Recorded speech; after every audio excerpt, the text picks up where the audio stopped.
هذه قصيدة الشاعر سعد هلال الذيناني يتحدث فيها عن الشيخ مشعل بن عواد الذيناني وقبيلته هلاد ملحق بمناسبة فعولهم وتصوير ابن الشيخ وتنزيل المنتدى.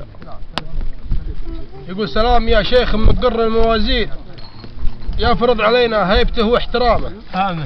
شيخ النشا مبداه لطم المعادين، وقت الصباح وساع كسب الجهامة، له محزم مباربه في الميادين، عدوهم ما له نجاة وسلامة.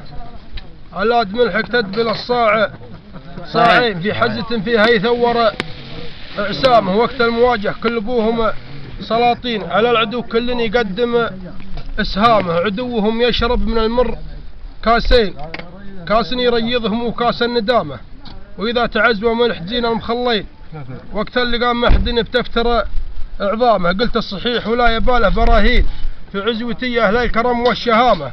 يا شيخ ربعك في اللوازم مجيبين، للراي ولا الكيف ولا الزعامة، هذه عوايدهم على العسر واللين، يبشر بهم من جار وقته وضامه.